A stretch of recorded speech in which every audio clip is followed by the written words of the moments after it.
Boa tarde, in Portuguese. First of all, I would like to thank for everyone participation at such difficult time. Especially, I would like to thank Professor Stephen Pergan of Fred Hunt Cancer Research Center and Professor Marcos Pereira of University of Columbia for making room on their agenda and being able to share the experience of two epicenters of COVID-19 pandemic in the America with us. As Brazil is an epicenter of pandemic in South America, and you are facing right now the second wave, it is very important to share data and experience. At the end of the presentation, we will open to questions, and we will start with Professor Stephen Fagan, that will present a lecture on the overview of COVID-19 and bone marrow transplants units. Thank you, Stephen. Thank you very much for having me, and let me know if you can't hear me well enough. I hope my volume is at a good level. So one thing to keep in mind is when you talk about the overview of COVID in transplantation, it's really about prevention. And so I really want to focus on prevention because the goal of what happens in patients that are going through transplant who develop COVID is actually pretty small. There's actually a limited amount of data. And really the goal is to prevent our patients from getting this in the first place. So I'll talk a little bit about the experience in Seattle, sort of where we came to this, where we sort of had to develop plans and put things into place. And then I'll talk a little bit about some of the challenges and some of the questions that are sort of outlying. And then I'd really like to spend a little bit of time at the end sort of talking about where the next steps are going to go. So I think it's important, and I've used this slide in a couple of different talks, that there's really no easy straight road here to make a decision about how to manage this particular phase. And I think all of us are really concerned about the increasing numbers around the world. Our center is seeing similar increases. And so what we'd planned and what we'd organized in the past has really changed. And so we have to keep reinventing. So every time we feel like we've got a plan moving forward, things keep changing. And I think that's really been the challenge of COVID-19 in the immunosuppressed patient population. So I think let's go back to the early days. And I think just thinking about how we sort of went through this, I think is important. So I actually found out about this, for those of you who are not on Twitter, in the infectious disease world, this has been a really great opportunity to know about this. And Wendy Kwok is a veterinarian from Hong Kong who posted this on the January 1st, and I sort of had followed this and started to get involved in sort of understanding what might be going on. And this was our first warning that there was a new potential virus that was out there. And it sounded small at the initial bit, and you could see this build very quickly. But I think, my initial response, what really changed was on January 21st. No joke, I was presenting to an infection prevention committee about my concerns about this, even though it was in China at the time and really was very few other places. My concern that this was going to be a potential risk for us. And somebody texted me during my talk and said there's the first case in Washington State. And so this really changed our approach and made us moved our process fast very quickly in terms of what we needed to do to prepare ourselves, and really got us moving to start protecting the center and getting ready for what might be a potential large pandemic. So, as I'm thinking about this, I stayed up at night thinking. That was actually me with hair back then, but it made me think about sort of all of the PPE supplies we'd be needing and all the sort of preparation. It's imagining the pictures of people in Tyvek suits and how we were going to get to that. It just seemed really unreal. And then really thinking about the pandemic level sort of concept, where we talked about this with H1N1 and we'd sort of prepared ourselves, and it just didn't really pan out to the level we worried.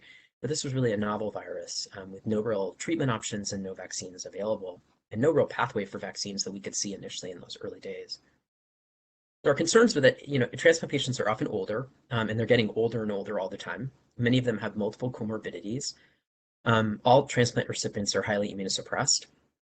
We looked at outcomes from influenza, RSV, and other respiratory viruses, which they're really much more likely to lead to lower tract disease and death. And despite major efforts that we've put together in other centers about transmission for respiratory pathogens, many transplant patients still develop all of these infections. So we see them quite frequently in our patient populations, despite large amounts of education and a lot of preparation around this. And then for a lot of our patients, the transplant process can't be delayed. They have a disease that has a small window to get them transplanted. They have a life-threatening condition, and we wanted to make sure that we could continue that pathway forward. So some of our initial discussions were about keeping the transplant center open, doing all we could to avoid having it close down, and really maintaining a focus on treating patients. So that was an early decision for our group. And of course, as you think about this advanced age, comorbid conditions, weakened immunity, this really is the sort of the triple hit for potentially having a major complication from COVID-19. The other thing that makes it really hard is that our transplant patients have high-level interactions. So this is some images of patients interacting with staff. These are two individual patients, one in red and green. They have frequent outpatient visits. They come for blood draws. They go to radiology. They do procedures. They're inpatient and outpatient, moving back and forth on a regular basis. They travel similar pathways. They're often in the same waiting rooms.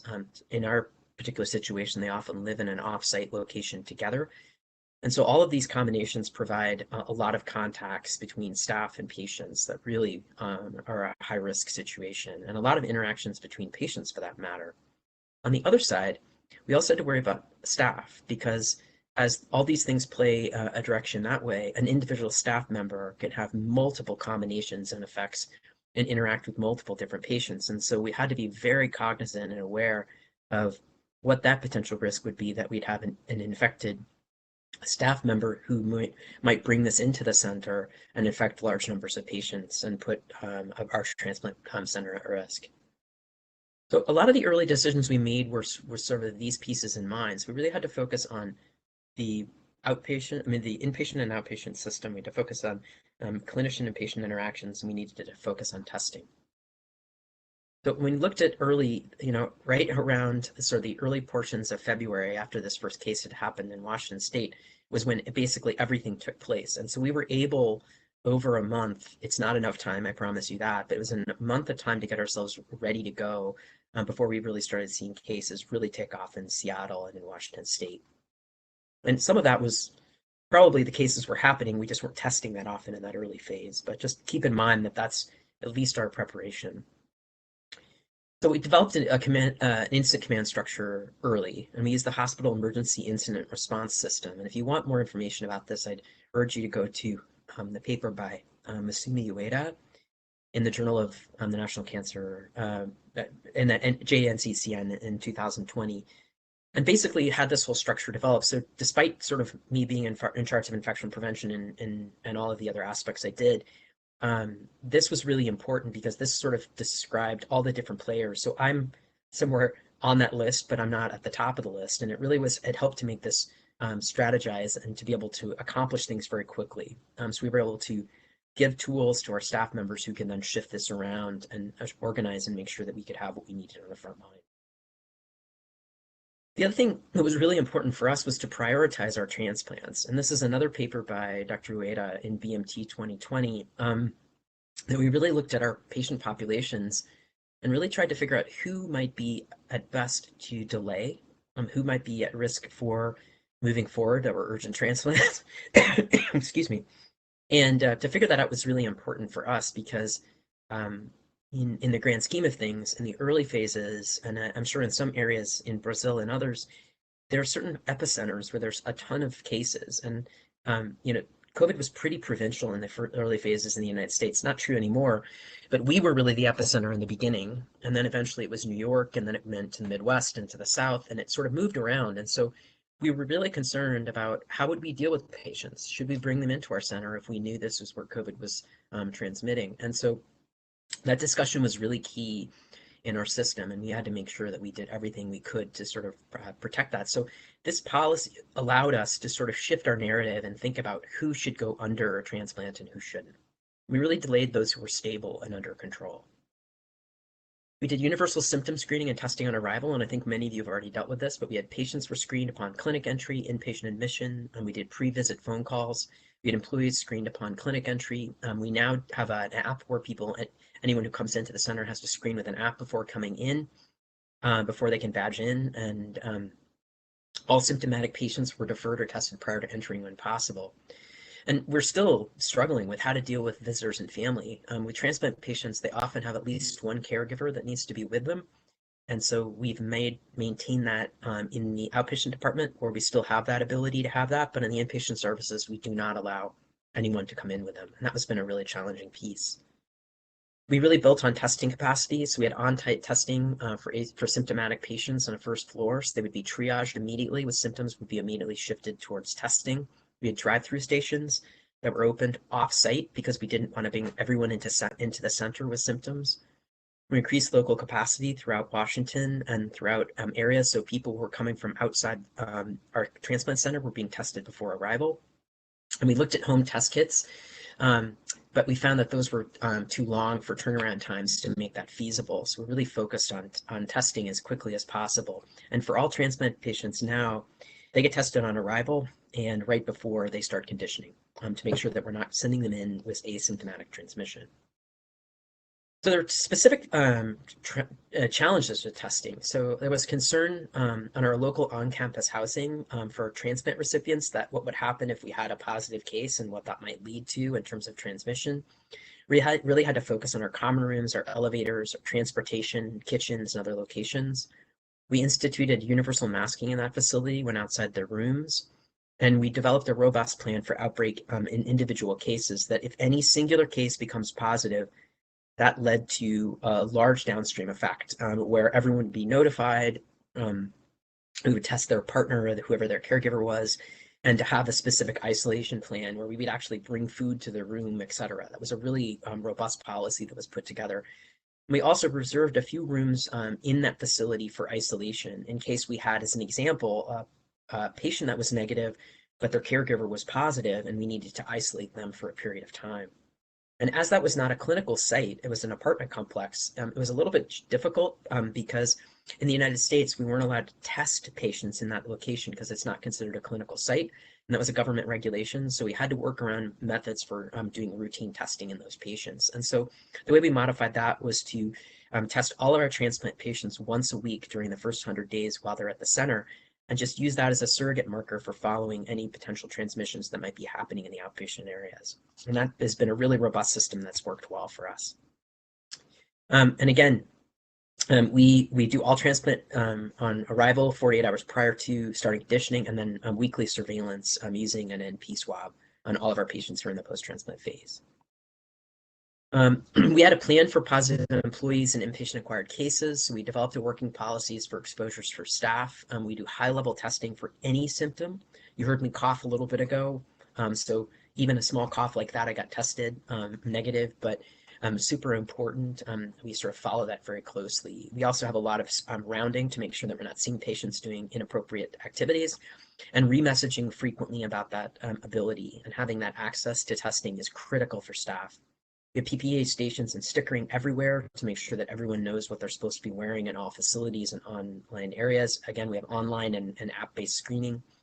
And then for inpatient acquisition, if we had potential positive in inpatient unit in a patient who'd been inpatient for a period of time, no real clear evidence that they've been outside the facility, we have plans for burst testing or ring testing those individuals who they've been involved in to hopefully identify a cluster of patients that might be positive. And recently, in the past week, we're going to be moving towards routine weekly testing. And I know some centers around the country that had high levels of COVID positivity have done every 3-day testing in areas where there's high levels of positivity. So I think monitoring your patients who may be low risk initially can be really helpful for identifying potential transmissions that are silent on your units. And that's really key because a large outbreak on a transplant unit can be devastating. And we do data updates daily so we can see those routinely. Our general trends is we've had not surprisingly, an increase in the number of testing within our patients. We do the pre-symptom testing screening of all symptomatic patients. We do pre-surgical and procedural testing for even things like line placement. We do quite a bit for even bone marrows that need anesthesia. We do pre-admission testing. Anytime someone is readmitted to the hospital, they get tested again, and then again, weekly surveillance. It's really important to keep in mind that testing fatigue is real. And so for patients, particularly if they're getting NP swabs on a regular basis, that can be quite challenging for patients. And so we've really switched to intranasal swabs as a primary method for screening in these patients because of the potential challenges of doing NP swabs on a regular basis. So far, amazingly, we've had about 10 patients. All of the patients we've had, we've only had one in the early post-transplant period of the first 100 days. So we've been, our policies and procedures to identify these patients have been really critical in helping to prevent that early transmission phase. We've had, it's probably closer to 20 of our transplant patients who are now way past 100 days, usually about a year or so out, who are getting COVID in outlying communities, and it's really all about community acquisitions. So the key is that we can do what we can to protect them in the institution, but it's all about what happens when they leave and who they interact with outside. And so really the education and pieces about that is really important. We've had no hospital or clinic-based transmission to our transplant recipients, which is key. One thing that does happen, of course, is if you're doing routine screening, even once a week screening, you do have occasional false positives because our assay is quite sensitive. And so we've had a number of patients that have been positive. We've been able to test and triage that system and make sure it works. And we've been able to identify that these were false positives. They had very high CT values, no other known exposures, had repeat testing immediately afterwards and didn't have any evidence of positivity. So we've been able to document some false positives. That's also been helpful with the weekly screening, is the weekly screening has allowed us to have a better sense that we are likely in a false positive situation and not a real positive test. And our PPE approach has continued to evolve. We initially did droplet and contact precautions for all with active symptoms and documented COVID-19, unless we're doing airborne procedures. Excuse me, but that's changing. We're moving, we've done eye protection, obviously that's added, and we're moving now to N95s for our patients with COVID positivity. That's been more based on a national guidance and request by the state more than it's been evidence that we've had transmission. It's gone really well with just the droplet and contact precautions. We have not had transmission to our staff, but important to keep in mind that that's not true every location.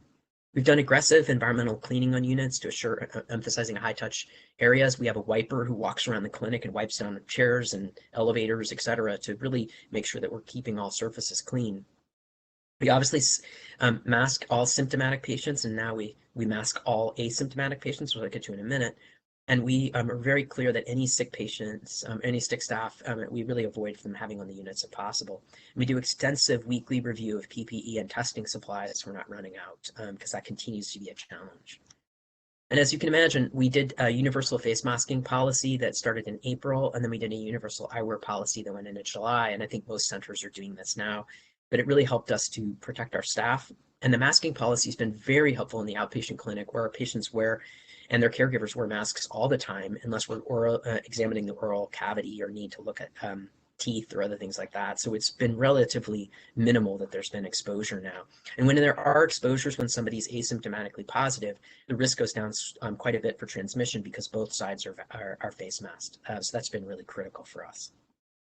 Again, environmental health, as I said, we added this wiper. We've done UV disinfection in our high-risk areas in the evening, like waiting rooms and others. We had alcohol and microfiber cloths for workrooms and non-clinical areas to be able to wipe down the face shields and also computer surfaces. We've really changed to socially distanced workrooms if possible and masking in all areas when you can't. We've converted our conference rooms to eating spaces to allow for staff to do social distancing because where we've seen the most transmission and most people have is in workspaces where people are trying to eat and continuing to talk. So we've really shifted things outside of the workroom specifically. And there's been a lot of clinical shifts. We've talked about this. We've determined the importance of, we've shifted to really a lot of our elective and non-urgent cases to latter time points. We've delayed our survivorship meetings, yearly follow-ups, and other routine visits to later periods of time. We have only essential staff on clinical service and in the unit. So if somebody can do their work from a computer at home or off-site, we're doing that. We're retraining staff to take on dual or alternative roles. So a lot of the clinical staff are also being trained to give vaccines or to do testing, and we're using people as screeners at the front door, including some people who work in budget offices and such. So we've really shifted how we've done that.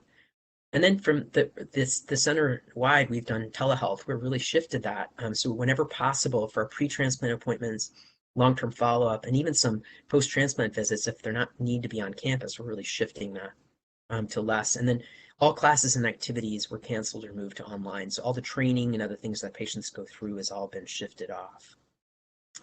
We've also curtailed VRE and MRSA screening, and I really wanted to do this anyways because I don't see a high value in it. And that's really helped us to avoid the need for additional PPE. We've restricted to one visitor caregiver in our outpatient clinic and to none on our inpatient units. We've moved all of our education and handouts to online versions so that everybody can see them very easily.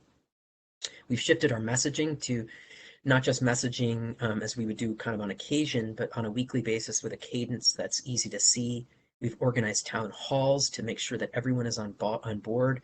We've prepared lectures and videos for transplant patients to see and for their family members to be involved in that. And then we've done quite a bit around social media and print media. And frankly, I've done a lot of national interviews as well, more because I really want to get the message out that the community needs to step up to help protect our patients, because we are seeing the majority of cases, both in staff and patients, is all community acquisition and not inpatient and clinic-based transmission. We also had to make some changes to our ward. So, as you know, with transplant units, they are positive pressure. And so it's not easy to make a switch to make them all negative pressure. And so we made some changes in our wards where we actually put in negative pressure machines in each room, and we were able to punch out a window and put that in place. And so we've dedicated some particular rooms on our transplant floor as a mini COVID unit. We felt like this was critical because transplant patients are challenging to care for in COVID units on other floors because they're so complicated. And so that has been created. And so we created it in the early phase, wasn't needed that much. We used it a little bit, but we've reestablished it again, knowing that we have a larger wave of patients coming. And so this has all been in preparation, and it's allowed us to be prepared because most places don't have a lot of negative pressure rooms to expand as needed to other areas and have more ability to keep our patients on our floors.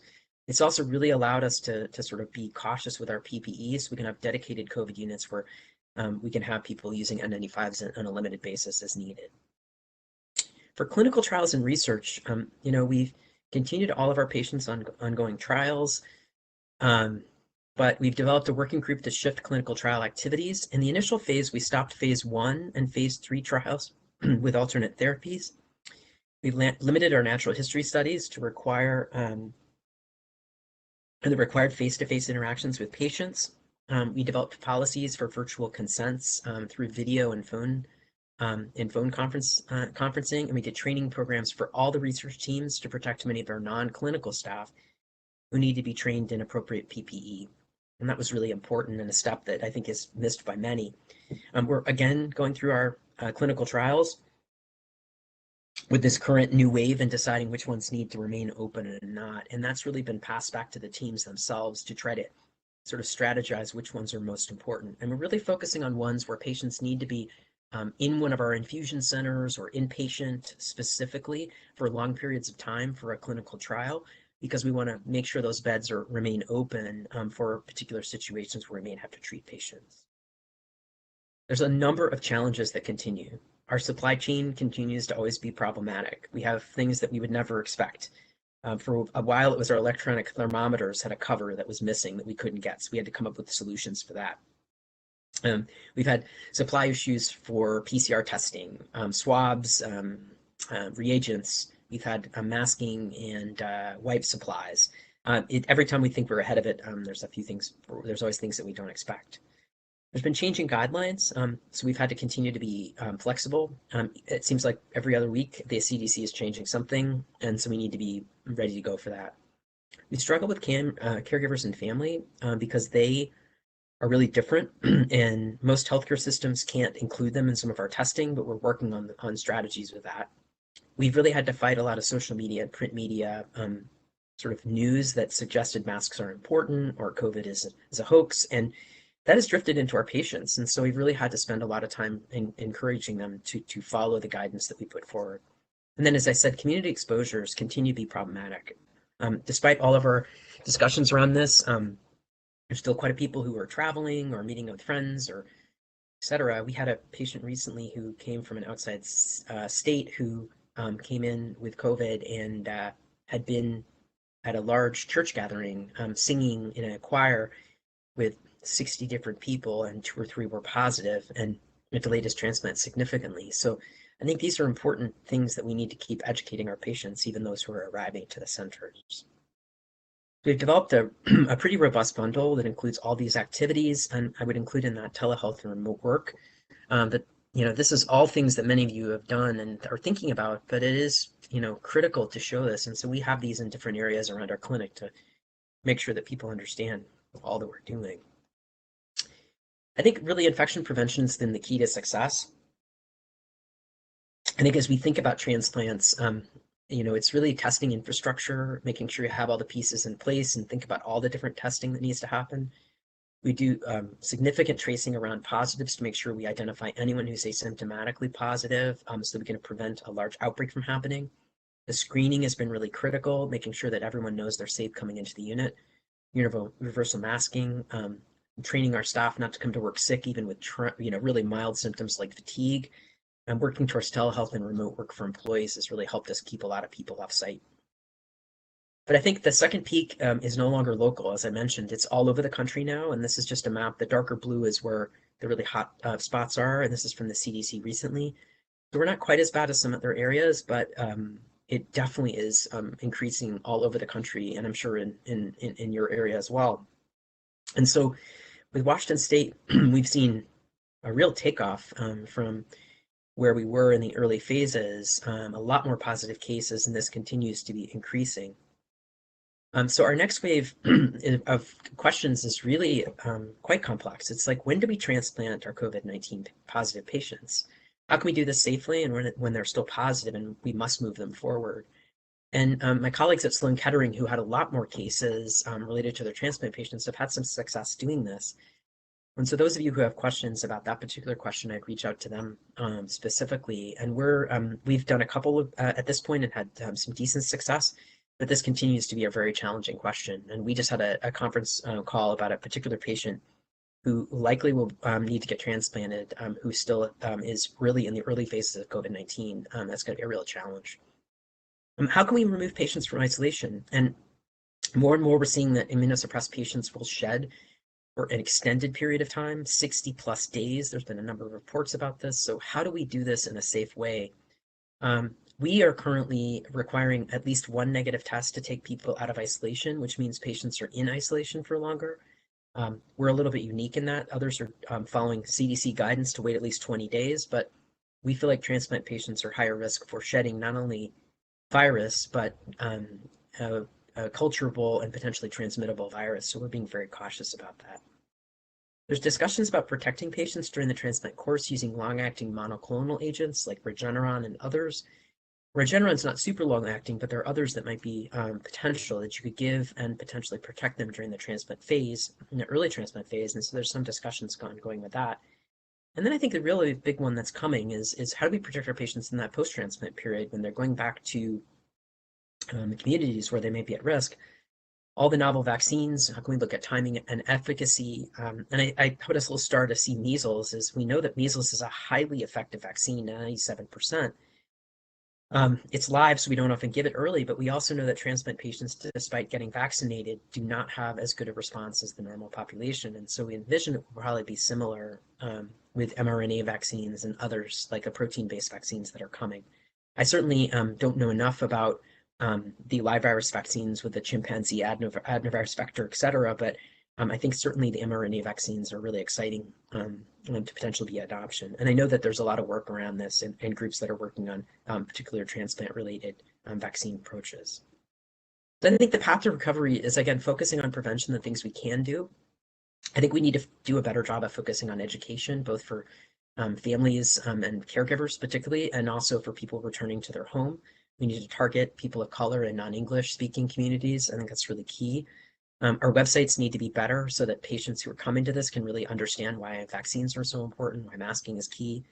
We need to embrace technology. We've developed a tracing app that we're using in our research areas that we're hoping to implement within our staff, because that can really limit the amount of time we need to use for tracing.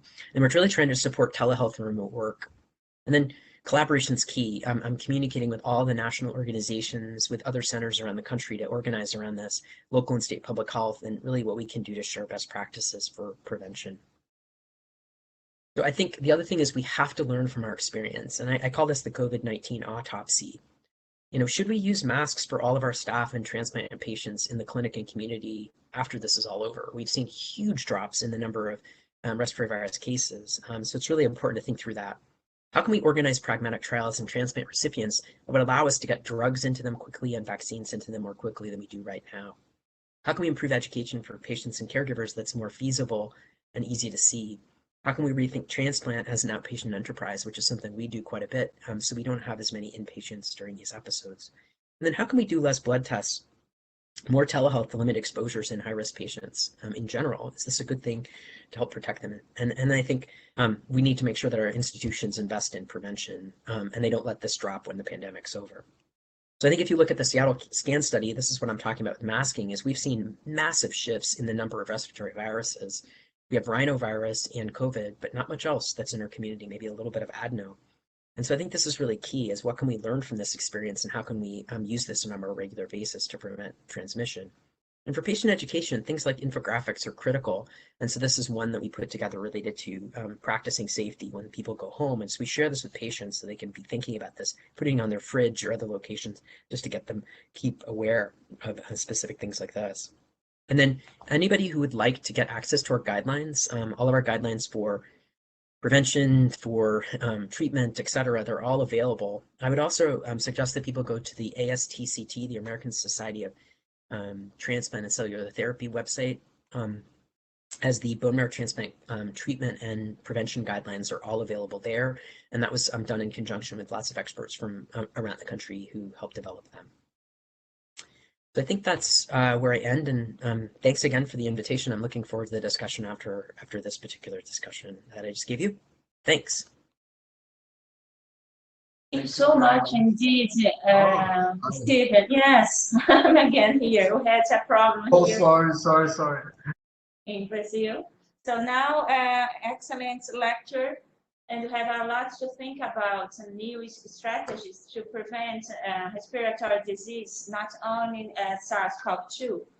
So I'd like to invite Professor Marcos Pereira.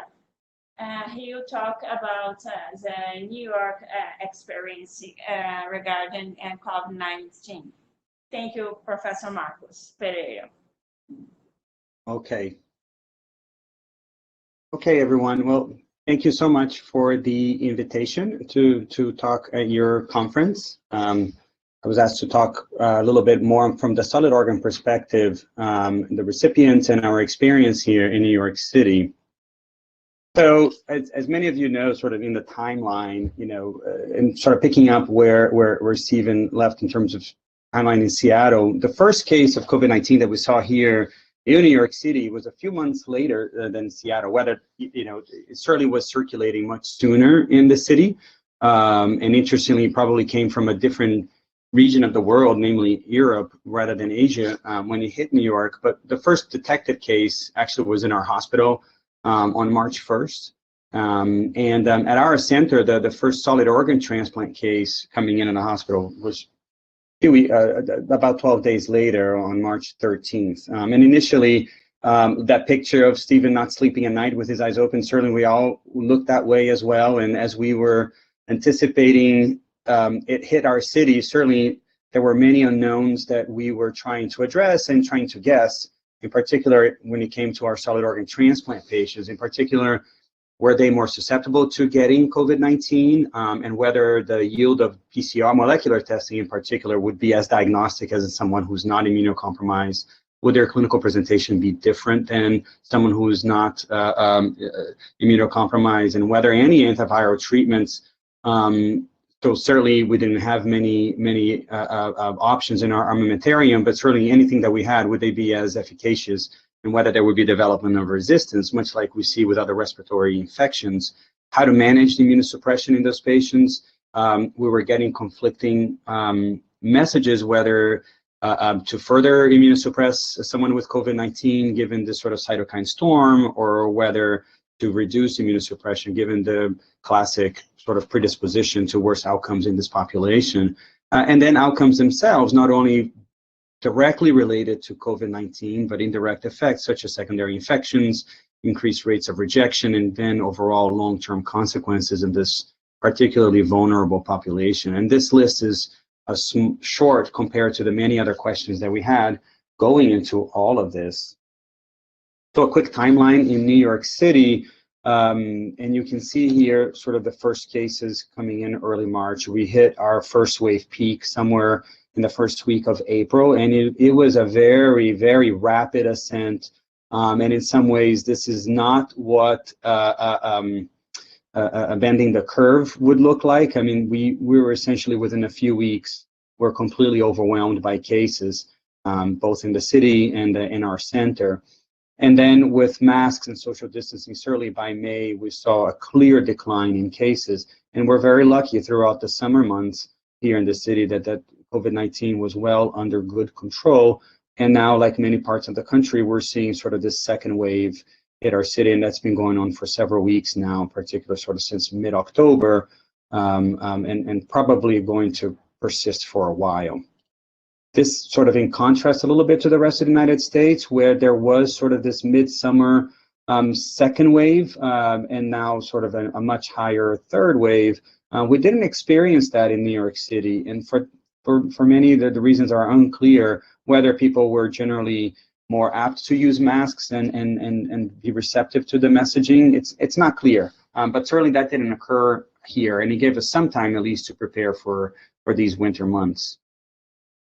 Going back to the city numbers, these were deaths, and you can see sort of, that they really hit a peak in early April as well, and with really high mortality rates. And even now, as those rates came down, and even now with new cases, you can see that mortality is nowhere near how it was back when we were completely overwhelmed back in April.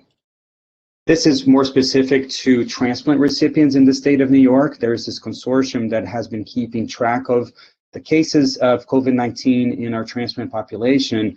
So in red would be the number of cases, and you can see that transplant recipients here, by and large, shadowed what the general population was experiencing. So high rates of infection in early April, with essentially some calm months in the summer, and now a second wave here in the state as well.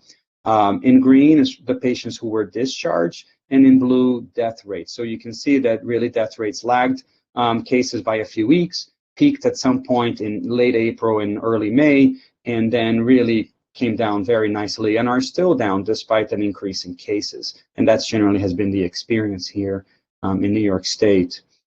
In terms of sort of overall numbers here in the state, we've had about 1,200 cases of solid organ transplant recipients with COVID-19. About 65% of them have been hospitalized, so really a high rate of hospitalizations, and about 20% of those end up in the ICU. And you can see our mortality rate here overall for the entire year for cumulative data has been somewhere near 20%. Now, many caveats to all of these numbers, in particular as they pertain to the first wave. There was a severe limitations in testing, so clearly not everybody who developed COVID-19 or had mild symptoms were actually diagnosed with this.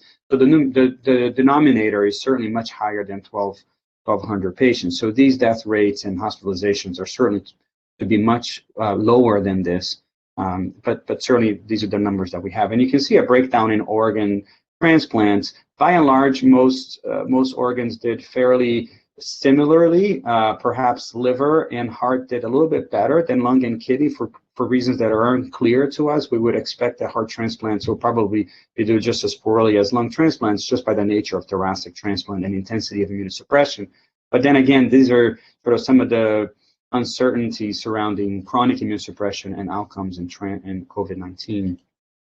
So the overall impact, both in New York and in the United States, has been one that immediate reduction in transplant activity. By April, as you can see here, and this is UNO's data recently obtained, within the last week of March and April, there was an enormous downtrend in overall transplantations, both living and deceased, and even more so with living donors, since these are sort of elective procedures, and there was much greater control in delaying these transplants. But there was also decreased organ availability. Suddenly, OPOs, our organ procurement organizations that would go and sort of find donors and suitable organs, were not as well functioning, and really had to reassess the safety of staff and assessing donors. That became particularly relevant here in New York, when most hospitals were completely overwhelmed and the resources were quite limited. So there was also recipient safety concerns for those patients who could be delayed in terms of transplantation, such as those awaiting kidney transplant, for example. Those were delayed. However, patients who were on ECMO requiring a lung transplant, those were difficult decisions to whether proceed or not. And hospitals themselves weren't able to really support transplantation, to the extent that ICU beds were limited, personnel were either sick or being taken for different tasks. Like our surgeons, for example, were tasked to put in lines and a number of procedures COVID related. And then resources availability, like PPE and dialysis machines. So altogether, many hospitals made a decision of limit transplantation. There was a very quick shift to telehealth visits for patients who were stable in the outpatient, much like bone marrow transplant. And then even research activities, those at least that were deemed non-essential or non-COVID related, were all put on hold. So a number of things essentially were frozen in time and in place during those months and subsequently. And in terms of sort of clinical characteristics, both Seattle and New York being early epicenters in COVID-19 in the United States, we were able to quickly accumulate some data to be able to disseminate to the transplant community. So here at our center, both at Columbia and Cornell, which fall under the umbrella of New York Presbyterian, we were able to quickly report on the first 90 cases that were diagnosed with SARS-CoV-2 that were transplant recipients. And these, you can see, basically beginning on March 13th through the first week of April, we already had collected 90 patients in terms of analysis, and with 21-day follow-up. And this is sort of, for practical purposes, this is how we categorize or classify their disease severity: very basic, mild, anyone who's outpatient; moderate, sort of someone admitted to the general medical floor; and severe, anybody requiring mechanical ventilation or were ultimately admitted to the ICU. Very briefly, many of you are already familiar with these numbers. Over the 90 patients that we had, really we saw that there was a skew towards older age being the more severe category. So that was sort of reflecting the general population, a higher prevalence of men versus women coming down with COVID-19.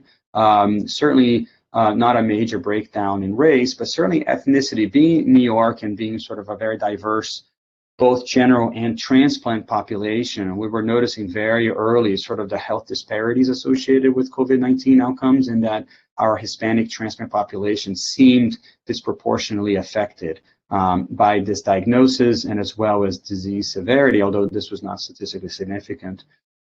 We also noticed early on that it didn't matter what kind of organ transplant that you were, the majority of patients were susceptible to COVID-19, and this breakdown was essentially just the number of transplant by absolute numbers. And certainly in outcomes, there was no difference in terms of lung transplants or heart transplants doing more poorly than abdominal transplantation. We also noticed early on that these patients were not acquiring COVID-19 by being in the hospital. These were all essentially community acquired. And the reason why we could say that is most patients were several years out from transplant. Average year was 6 years out from transplantation. And really the minority of patients were sort of in that period of more intense immunosuppression and more resource utilization in our medical centers. And this didn't really impact disease severity either. the comorbidities that we saw for our transplant recipients mirror largely the general population in that hypertension, diabetes, underlying kidney disease, and chronic lung disease were largely impacting disease severity as well. There was a lot of initial debate whether immunosuppression itself would be obviously a risk factor, or even specific types of immunosuppression, whether calcineurin inhibitors, for example, or mycophenolates or antimetabolites would be protective. We really did not see that even from the very beginning, even though there was ongoing discussions on that. Patients, by and large, did present early, and we thought, now thinking back, that maybe patients presented later in their course at that time, but people were already quite attuned to COVID-19 by the time it hit us in really severely in mid-April, and people were coming in early, and there was no difference in terms of disease severity, and disease presentation was largely similar to the general population. So we really did not see anything that was absolutely different, perhaps more GI symptoms in the transplant patients, but maybe because we were asking a little bit more. But again, mirroring the New York State and later the University of Washington data set, that a large majority of these patients ended up being hospitalized. And again, we'll talk a little bit more about that and what that implies about the transplant population. A lot of initial discussions and thought were spent on inflammatory markers. As you remember, sort of early reports of good outcomes with tocilizumab, at least as a rescue medication. And I know that this COVID-19 series there, someone's going to talk about that. But really, we did not see any major patterns with any kind of inflammatory markers, whether those were CRP, D-dimer, ferritin, or even IL-6 levels, to the extent that those were measured. Procalcitonin, interestingly, seemed to have some correlation with disease severity, but for reasons that were unclear to us. It's not like these patients were presenting with bacterial superimposed infection either. In terms a little bit of how we were managing our hospitalized patients, the vast majority of them had antimetabolites, either decreased or held, with lesser extent holding corticosteroids or calcineurin inhibitors. And I think the large majority of centers, and there's sort of a consensus around this, that you wanted to decrease immunosuppression slightly, but not just leave them on their usual regimen. Antiviral treatments, this is obviously at this point very old data, and really reflects how poorly we understood therapies at that time. But the large majority of patients, we were desperate for interventions, and any hint or suggestion that something was helpful, such as hydroxychloroquine and azithromycin, many centers jumped on that wagon. And I think that would be, from years from now, I think we ought to reflect on how we handled that initial uncontrolled mass dosages of unproven therapies, but I think it's quite understandable how limited remdesivir or even poorly understood bolus steroids were at that time. Immunomodulatory therapy, the same could be said about tocilizumab in many ways, in that we were using it off-label and indiscriminately, to the extent that studies were not really able to be carried out in a sort of overwhelmed state in terms of a hospital. In terms of outcomes for those patients, obviously we were defining moderate and severe disease specifically based on their level of respiratory support, but about 30% of our patients ended up admitted to the ICU, reflecting all of those patients being essentially mechanically ventilated. And in terms of mortality, and this is of patients, this is based on 21-day follow-up. We were reporting 15% mortality rates, and you can see the distribution here by the organ transplanted. And by day 21, about 30% of those patients were discharged. Overall mortality, including those outpatients who were not included in this, was about 11%. That is initially within 21 days. Later, we were able to capture more long-term outcomes. And this is of the entire cohort of here at Columbia, 117 patients from that first wave with 90-day follow-up. But you can see a little bit more defined numbers, that about 30% of them were admitted to the ICU and reflecting those who require mechanical ventilation. 26% mortality rate overall during that first wave in our center. And you can see that we're able to sort of reflect back a little bit more on secondary complications. Huge concern about acute rejection. I put an asterisk here because it's caveats that we were not biopsying patients, clearly because of resource limitations at that time. So we didn't find any outright rejections, but I'm sure there were some, but probably not a high extent, despite manipulating immunosuppression. But certainly our transplant patients, about 11% of them required new dialysis requirements. Thrombotic events were significant, as were cerebrovascular events. And then infections, which was certainly a bigger concern, in particular as we were giving patients greater immunosuppression with IL-6 receptor inhibitors or corticosteroids, or even other drugs like JAK inhibitors and so forth. You can see sort of the number of bloodstream infections, bacterial pneumonias, even aspergillosis, which had by then sort of been there's been a signal about aspergillosis and COVID-19. CMV, there was a significant number of CMV reactivating cases, none of them significant in terms of invasive tissue disease or mortality. And you can see here sort of the breakdown of organisms. By far, what we noted, these were patients that had stayed in the hospital for at least 3 weeks and were experiencing the usual hospital-acquired complications, line infections, ventilator-associated pneumonias with more multi-drug resistant and nosocomial organisms, like you can see here.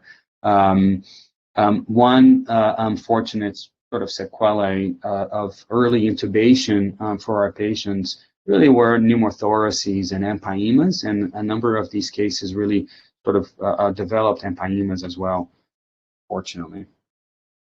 So some of that data was interestingly quite reflected in the much larger and much more impressive study coming from the University of Washington. And in the middle of all of this, you know, being an early center and really having the resources and the wherewithal to do a multi-center cohort registry, really were one of these sort of examples of how to carry out research in the setting of a pandemic, that they ought to be incredibly congratulated in what they were able to accomplish in terms of acquiring data and disseminating information to the transplant community here in the United States, but else in the world.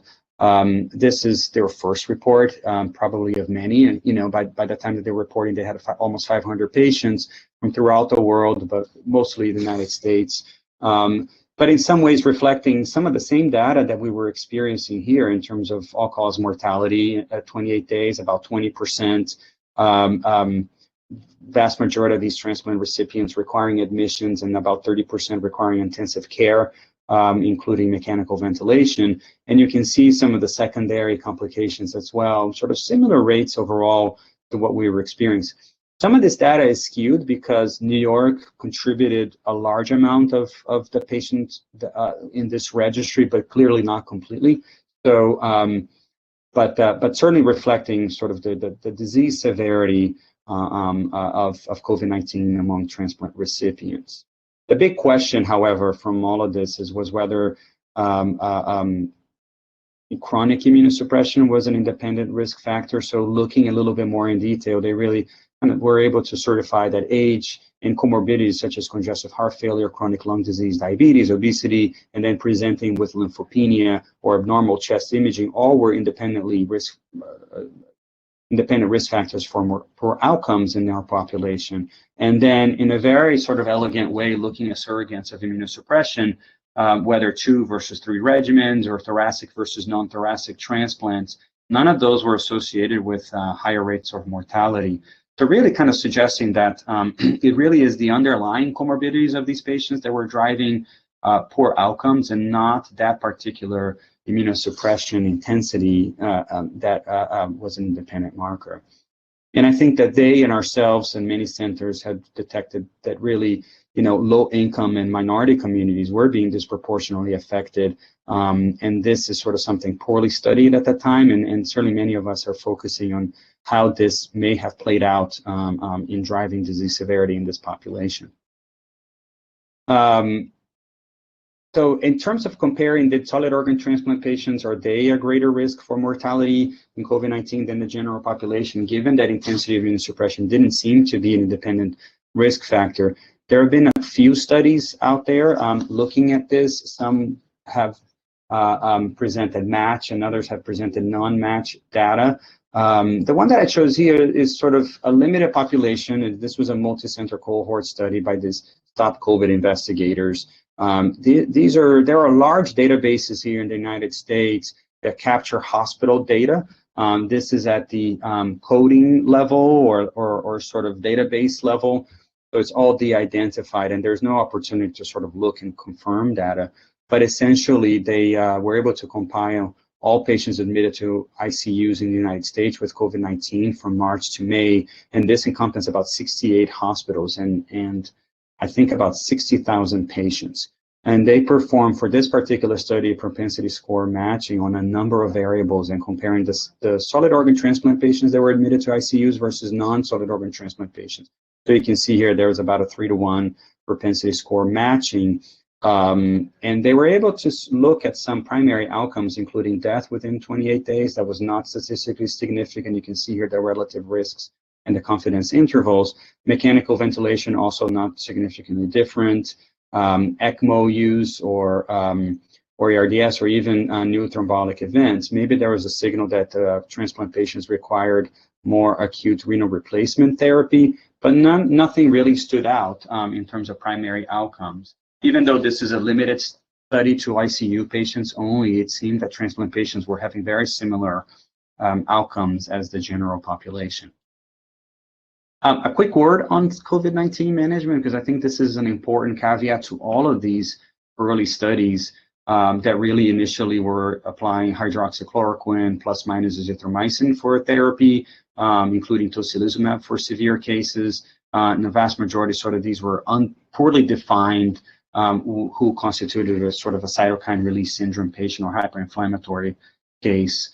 And then the vast majority of patients did undergo moderate to mild reduction in immunosuppression. Subsequent to that first wave, by the time May and June hit us, we had greater availability of remdesivir, and by then we had more data, and the emergency use authorization certainly changed things in terms of us being able to utilize this drug outside really strict study protocols. Obviously, the recovery study allowed us and provided us with the necessary data for using dexamethasone and other corticosteroids. Unfortunately, convalescent plasma never really panned out the way we were hoping to do. I mean, certainly there's more data to come on this particular approach, but it didn't seem to provide sort of the impact that we were hoping. And obviously, there's many other agents now available to us.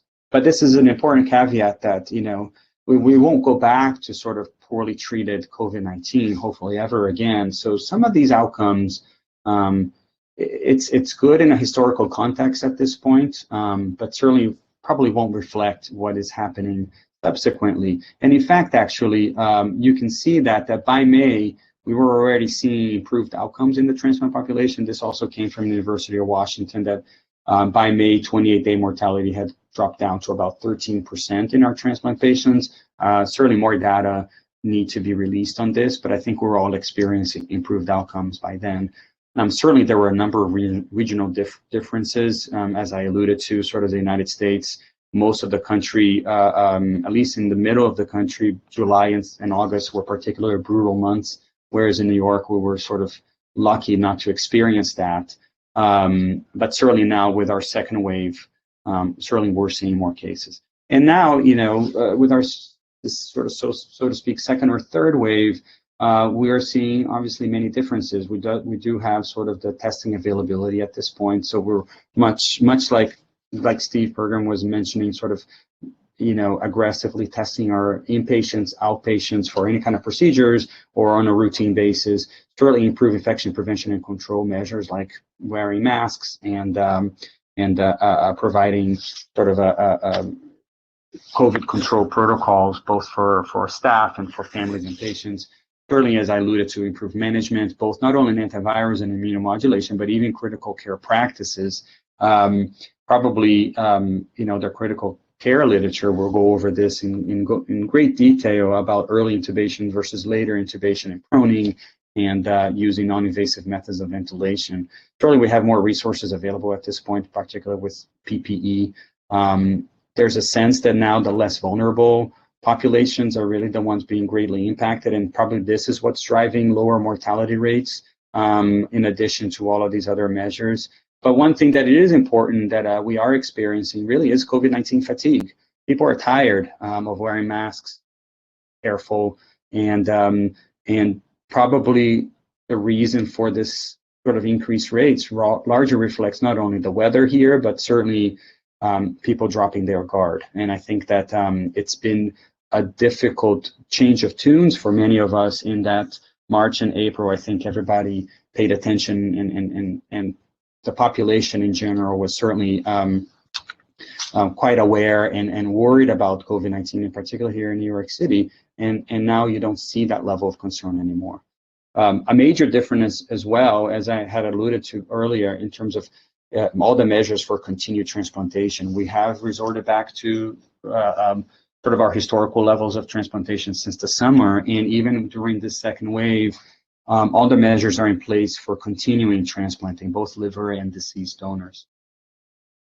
So in summary, just, you know, our first wave here in New York City was really characterized by high levels of morbidity and mortality, particularly in our solid organ transplant patients, but among the general population as well. We saw a significant number of secondary complications in those who remain hospitalized, but overall it seems that the similar outcomes to the general population. And even we've done our own internal analysis, controlling for a number of these risk factors, and we found that mortality was about the same as the general population. We no longer have sort of issues of the limited resources, testing and treatments, and even general understanding of COVID-19. There was an initial marked drop, but now recovering in transplantation. I think the question of whether chronic immunosuppression is an independent risk factor remains a very important one, and particularly because of all the confounders that our transplant population have in terms of comorbidities, age, and so forth. But also, a number of these studies of sort of comparing mortality don't necessarily reflect that transplant patients in general have higher access to care, and have sort of greater levels of advocacy, both from their families but also from their providers. So are we comparing apples to apples or to oranges? I think that remains to be seen. But it certainly highlighted some of the health disparities in our country in terms of delivery of care, education, and many other important issues. And unfortunately, many questions remain for safe transplantation. And I think that many of us, you know, vaccination, I think, is the question that we're all getting at this point. And obviously, that's not a topic for this particular discussion today, and we can talk about it during the next session. But certainly, vaccination is going to be an important aspect for the months to come for our transplant patients and beyond. So, obrigado, thank you, and I will be happy to take questions. Yes, thank you very much indeed. Excellent presentation, and we have here a couple of questions for both of you, and then we are going to open for the Americans, okay? So, Hermes, you're going to... Hi, Dr. Pergan. There's a question here from the YouTube chat. They're asking if you could comment on the duration of isolation for patients, and what kind of criteria did you use to discontinue this isolation? Yeah, that's a great question. One that's still confounding us quite significantly. As you know, here in the United States, we're really relying a lot on molecular testing or testing-based strategies for discontinuing isolation, both for the general population and in transplants. And it's sort of been a moving target. Whereas initially in March and April, we were worried about false negative results from those particular tests, given sort of high levels of infection. Now with lower levels, we worry about false positives. So it's been somewhat difficult to use that molecular testing. We're following certainly the CDC guidelines, in particular for transplant patients, about 10 days of symptoms or since onset of symptoms. And the question, is whether to use the 2 negative PCRs for discontinued transmission-based precautions or not. And it's a topic of ongoing discussion. Alternatively, 4 weeks of symptom onset without further testing should be more than appropriate. For the transplant patient in particular, certainly some studies have suggested that there is increased viral shedding or more prolonged viral shedding.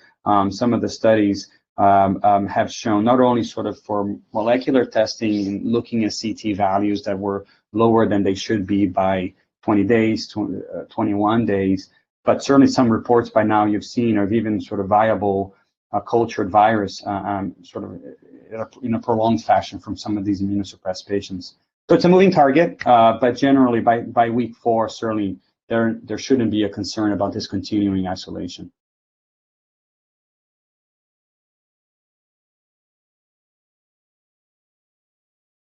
Thank you.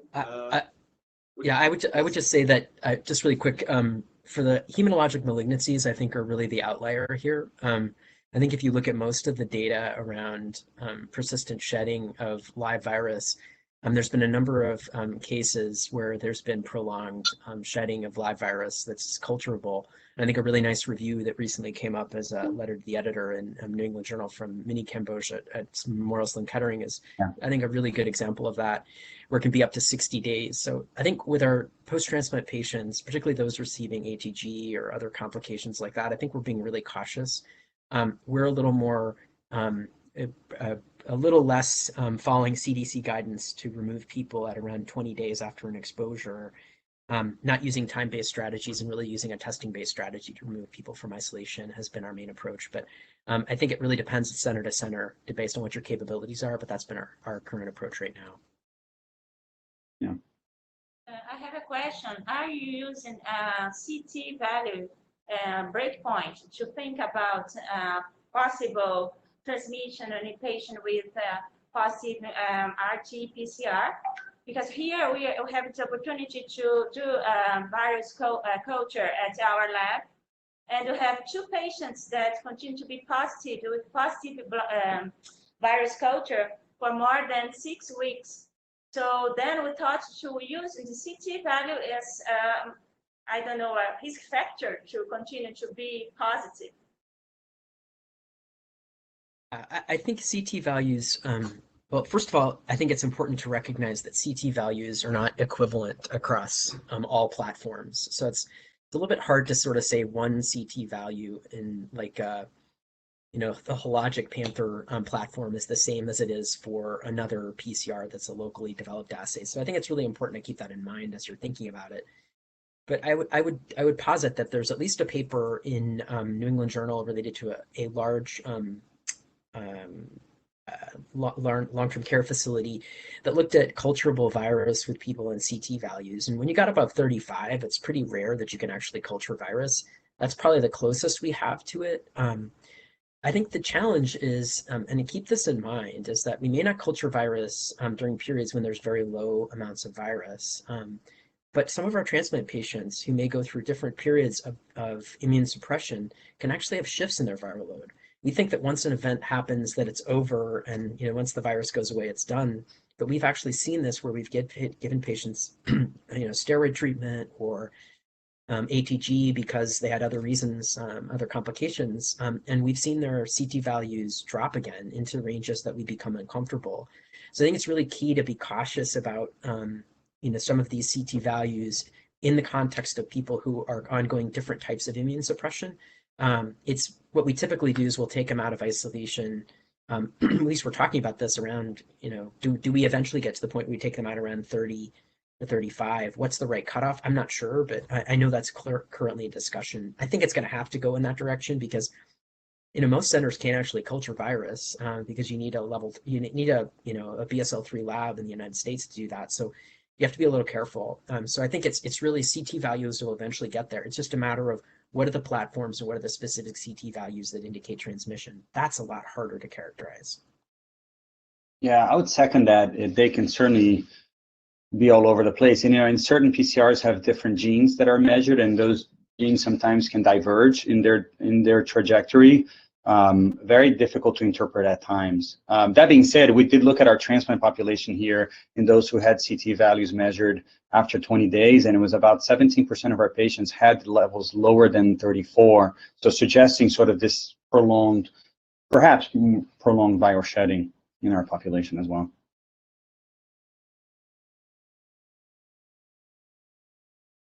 So I've got another question for Dr. Pergen. You touched about the you saw the incidence of other respiratory viruses decreasing in your hematopoietic stem cell transplant unit after implementation of universal mask use. Do you think we're going to change our practice in a post-COVID universe in which we are going to implement such practice for healthcare personnel and family to use during the respiratory viruses season? Yeah, I think we are. I mean, I would say that I was a skeptic of this approach in the past. I've not been a super proponent of switching to universal masking. There were lots of reasons behind that. I think we just didn't have enough data, and I wasn't necessarily convinced it was valuable. Duke University in North Carolina has been doing this for a while, and they published a paper a few years ago that suggested some potential benefits, but we weren't necessarily convinced. I think I'm clearly profoundly affected by this. That I think it's probably going to be super valuable. I mean, I think some of this is also there's less community transmission because people are doing things. They're socially distancing. There's aspects that are bringing in the other pieces, but clearly we've seen this even with people who have a family member that's COVID positive. When masking and other things have been done appropriately, even social distancing, we've seen people not transmit the virus. So that's really key. And these are high-risk populations. So I think we have an obligation to patients to think about this as the next wave. We have had very, very few positive patients, other than those who are not masking in public and exposures. So I think there's real value in having this discussion. There's also something about wearing a mask in public, I think, that sort of provides an automatic barrier for people to be like, okay, that person I need to stay away from. And so there may be a social distancing benefit in the long term. And I think there's going to be an awareness in the community when they see somebody masked, they're going to try to stay away from them based on what we've seen now. So I actually think this is going to be something that will be one of the valuable pieces to take with us, as I think we will see a change in that. I mean, I think you can just look at the number of influenza cases all of our countries have had. They've had very few. I'm hoping that that can be translated into future years, because these other respiratory viruses are quite pathogenic and dangerous too in our transplant patients, and I'd like to see less of them if possible.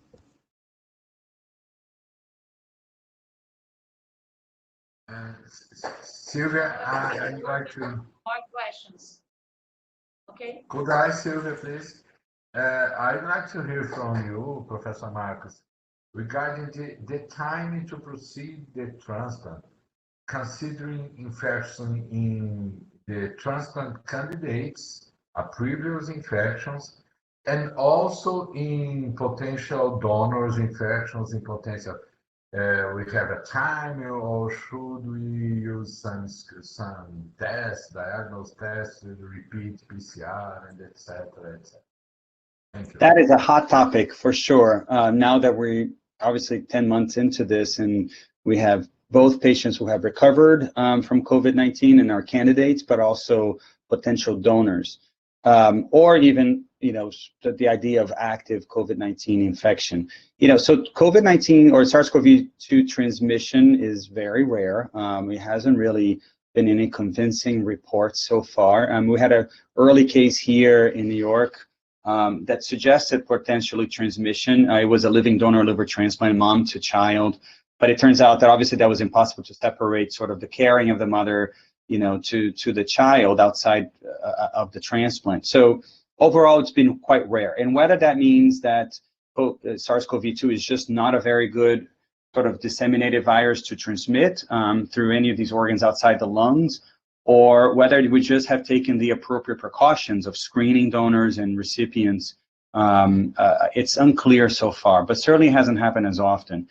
General evaluation of potential donors really obviously includes PCR testing and symptom assessment. And really, we have required here a negative nasopharyngeal PCR on the day of organ procurement in the right clinical scenario that someone doesn't have sort of an undiagnosed pneumonia. For lung transplant recipients, we have required bronchoalveolar lavage PCR just because of sort of the potential for lower respiratory transmission in that setting. Certainly, some have advocated the potential for those COVID recovered patients that have a positive PCR, but clearly they had COVID-19 maybe 6 weeks earlier and were asymptomatic and have this false positive or prolonged PCR positivity that is unclearly related to infectivity or not. We haven't gotten to that setting yet, and I don't think anyone is ready to necessarily suggest that.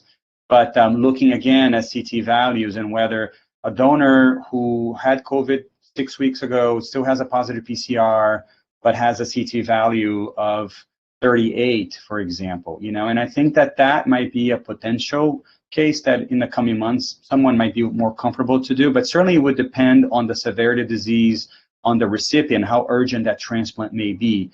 Probably not with lung transplants, but certainly with other organs like liver, a fulminant liver disease. And as far as candidates, that also has been a shifting target.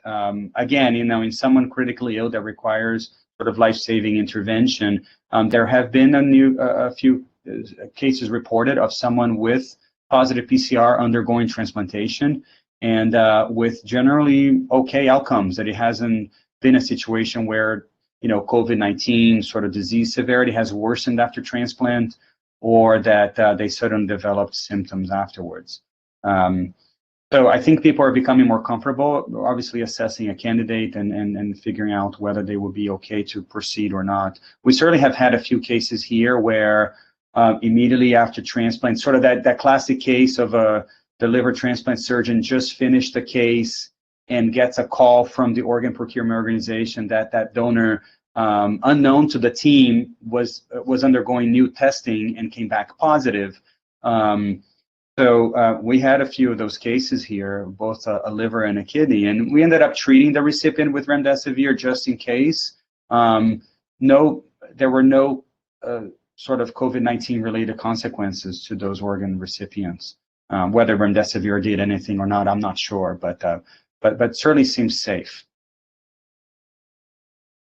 Mm-hmm. Hi, this is Fernanda Silveira. To follow up on that question, a question for Dr. Pergam in terms of the same thing, but for the stem cell transplant candidate, because this is an issue that is coming up also, that candidate who has, test positive for COVID, and how long do you wait until you proceed with their transplant?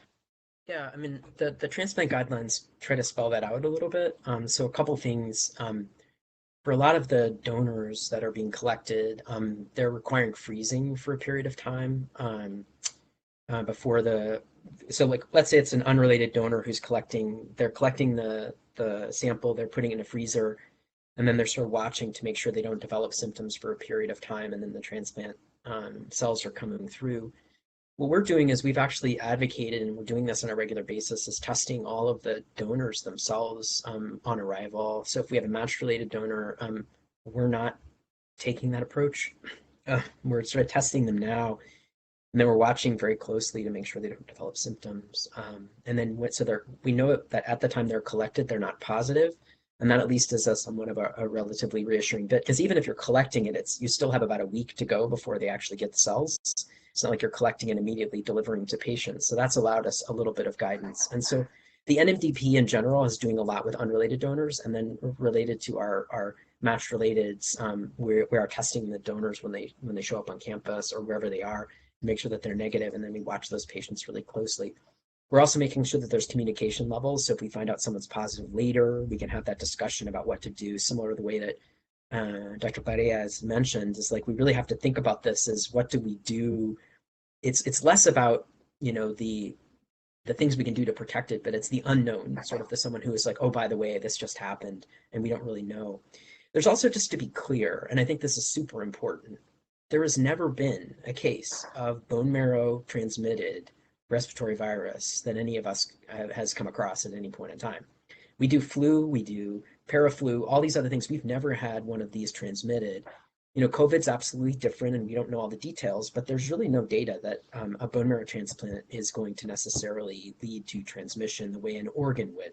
I mean, I think a lung transplant recipient is a very different situation than someone who's going through a bone marrow transplant. So I think that's another piece to just keep in mind, that I think the risk is actually relatively low. And what about the recipient? So for recipients, how long are you waiting if they're positive? If they're positive, and so totally dependent on that individual and the need for transplant. So that's the $1 million question, is if somebody is positive, when do you transplant them? That's the question that I think is really hard. I think everybody's asking this question now. There's a few centers who've done positive transplant patients and pushed them through. So I think what you do want to do is you don't want to transplant somebody who's positive in an acute state.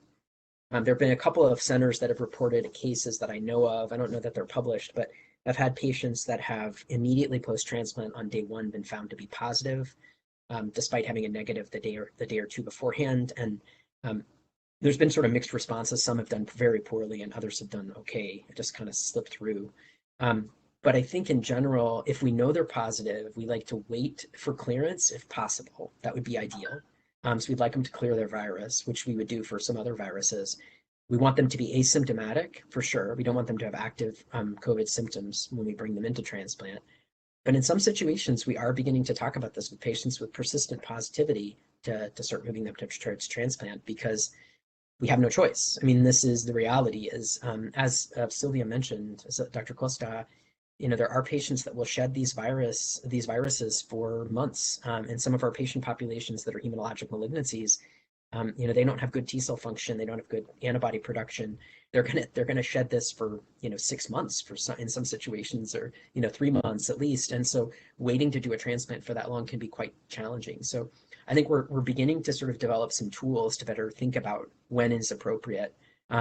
So I think we know that it's probably going to be somewhat a combination of CT values, symptoms, and then also talking to the transplant teams about modifying the protocols for how they're treating their patients to make them protocols that are a little more non-myeloablative focused, or ones that are not so T cell depleting, so that we can hopefully get their counts back sooner, because I think those are also really important. So that's a really big moving target and a really challenging one, I think, but a really good question.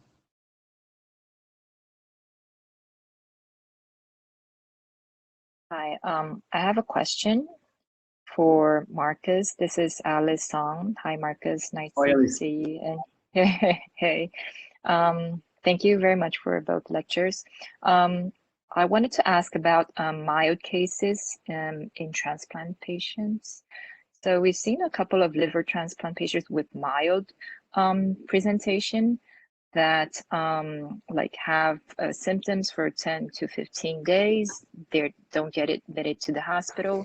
They get better for a week or 2 weeks, and then have like a recrudescence of the symptoms. Also mild, like with a fever. I don't know if we can call them the so-called long haulers or not. Have you seen that in the solid organ transplant or the stem cell recipient population there? Okay, well, that's a very interesting question. So I guess maybe a little bit more detail. If symptoms when they return, if they're respiratory in terms of hypoxia, in particular, or cough, generally that's sort of a separate issue from these long haulers. What we're seeing with long haulers really is sort of profound fatigue, fevers, night sweats, joint pains, poor concentration. In some ways, much like our Lyme disease patients, with sort of chronic symptoms as a sequela of their initial infection. We're not seeing that many with solid organ transplants, interesting. Maybe 1 or 2, but proportionally much lower than the general population. So I think maybe they have that going for them in terms of their chronic immunosuppression. But what you're describing perhaps could be just simply on sort of that switch from the viral to the inflammatory phase, in that, classically these patients were improving, sort of their initial viral sort of flu-like symptoms improved by day 7 to 10. And then you saw that sort of fast progressive deterioration in terms of respiratory symptoms. Certainly in some patients, we saw that sort of time frame was much longer than that 14 days. They were 21 days with symptoms, and then went through that profound inflammation or inflammatory process. So that's one thing, that perhaps transplant patients were just behaving a little bit different, Yeah, that's right. For both of these patients, they did get better, both of them, with corticosteroids, low dose corticosteroids. They were mild cases. So yeah, maybe that's what happened. We've seen a few of these long haulers in the non-transplant patient population, and Mount Sinai here is doing a study. Obviously, lots needs to be known about that patient population because of their debilitating symptoms. But I have not there to give them steroids. Maybe I should have, for some patients who have symptoms suggestive of it. The problem has been diagnosing those patients. As you probably know, serology testing in a number of patients who were infected back in March or April didn't come down, didn't have the molecular testing to confirm their diagnosis, and then subsequently developed symptoms. Not everybody has positive antibodies, and whether that's part of that process or just a feature of the lab limitations is unclear, but it's been a source of frustration for a number of the patients. Probably at some point we'll develop more sophisticated testing, particularly when it comes to T-cell assays that will then determine that this patient did have SARS-CoV-2 infection, but we're not there yet outside of a research sort of scenario.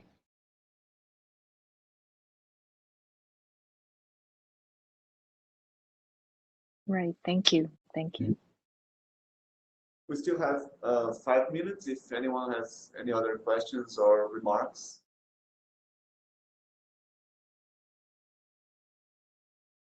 Without light here, if you notice, in our room, so. Yeah, we had a little bit of problem with electricity, Yes, so that's why we're in the dark. Yeah, I saw that on the chat. The power. Well, how are things in Brazil?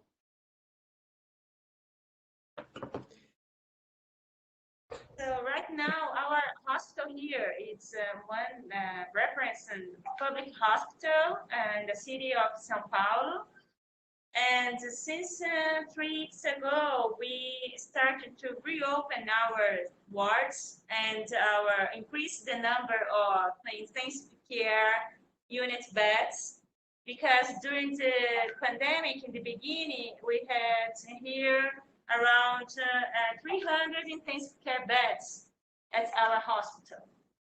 So it seems that now we are going to increase again to at least, right now it's around 120 beds, intensive care units beds, but I think that we're going to increase for around 200 intensive care beds.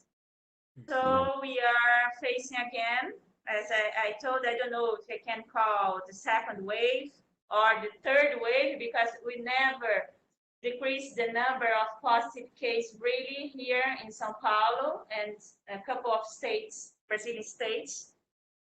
But we believe that we're going to start to vaccinate the healthcare workers and the high-risk population.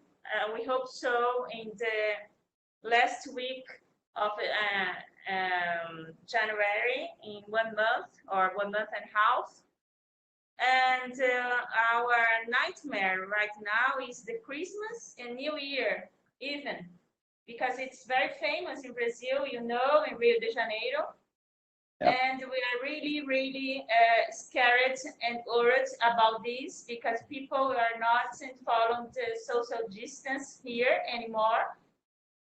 So this is it. It's really a big problem. And I hope so we are not going to face problems with PPE here, because in the beginning of the pandemic, we had to perform, for example, 3D printed face shields because it was not available, and things like that. Let's see. Yeah, I remember you sending me those guidance documents. That was super helpful. Yeah. I would say the question that I wonder what you guys, do you know, I know you guys are getting the Sinovacs potentially from China, is that right? Because the data actually looks okay for that. It's like, it looked like it was about 84% effective as the initial data. So hopefully that'll be helpful for you guys as this moves forward. Yeah. The vaccines in the immunocompromised populations is currently a huge topic, right? All our centers as providers and patients, but the lack of data in that respect is sort of obviously nerve-wracking. Curious, Steve, what kind of recommendations are you giving for your population with these vaccines? Yeah, for transplant, I think it's going to be really hard. I don't think we're going to be there yet. I think we're going to focus more on caregivers and family around them probably in the beginning, because and we're going to be focusing on people a year out will be the place. I think there's going to be some studies coming. The ASTCT has been focused on this, and I think AST COP has come up with a recent really nice vaccine guidance document that might be good. I'll put it on my Twitter account that was put together by a number of colleagues on your side. That I think sort of gives some initial talking points and things to start looking at. Fernanda really probably helpful. worked on it. Yeah, it might have been Fernanda. You might have worked on this, but I know that was Nicole Theodopoulos and a bunch of others that worked on it. Yeah. Well, solid organ transplants are being included in the high risk population. I didn't see hematological or bone marrow transplant population on that list, but yeah, we'll have to see. I mean, certainly they seem safe from an initial perspective, but whether they're going to be there will be any efficacy is unclear. So I think there'll be some efficacy. I just think, like other vaccines, it will be not quite as good. And so what does that mean? I think the other question about vaccines that's going to be really hard for all of us to think through is, remember, the data from the mRNA vaccines at least looks like they're protective against developing COVID symptoms, like the disease, and to developing severe need for hospitalization, ICU admission, et cetera. But we don't know as much about how much they decrease shedding. And so it's possible that as we use the vaccine in our community, we have less disease, but more risk for our patients actually acquiring it, because there's less people wearing masks and things because they think they're vaccinated and safe. So there's going to be some interesting questions that come up as the long term as we look at this that I think is going to be quite interesting. Oh, absolutely. And then treatment for rejection, if they require something like ATG or new induction, do they need to be revaccinated? If I imagine an allo transplant who gets vaccine 2 years from, so say a year from now gets vaccinated, will require to be revaccinated, much like all the other vaccines. Yeah, it's very true. Yeah, it's gonna be a challenge. And I think, how this vaccine is going to be delivered in multiple years, what's this going to look like, what's the total long-term persistence, may really be dependent. And, immunity on our populations of patients may be quite different because of the continuing immunosuppression they get and how long it lasts. I mean, we've seen that with measles and we've seen it with others. So I'll be really curious to see this in the long term, what this is going to look like. But I think a really interesting question. Yeah.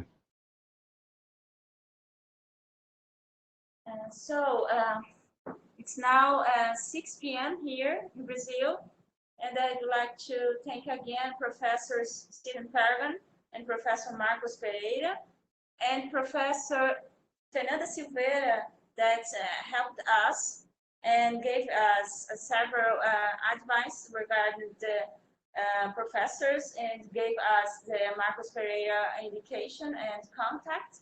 So thank you very much indeed. And I hope so that it will end soon.